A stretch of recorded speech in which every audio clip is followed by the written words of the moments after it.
Máte radi turistiku a hľadáte niečo vhodné blízko Tatier alebo v peknom kraji? Mám v ponuke tento domček, ktorý uvidíte v tomto videu. Je nedaleko Tatier. Vzdušnou čiarou asi 30 km, má vyše 100 m2 užitkovej plochy, je tam suterén, prízemie a dokonca izba v podkroví. Ideálne na víkendový domček alebo aj na dlhodobé trvalé bývanie.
Ak sa vám tento domček čo je len trošku zapáčil, určite ma kontaktujte, veľmi rád vám ho osobne ukážem.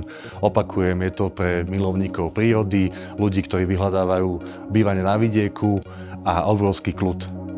V prostredí milých susedov a v krásnej malebnej dedinke nedaleko väčšieho mesta, ktoré ponúka všetku občiansku vybavenosť, myslím tým Spišskú Novú Ves.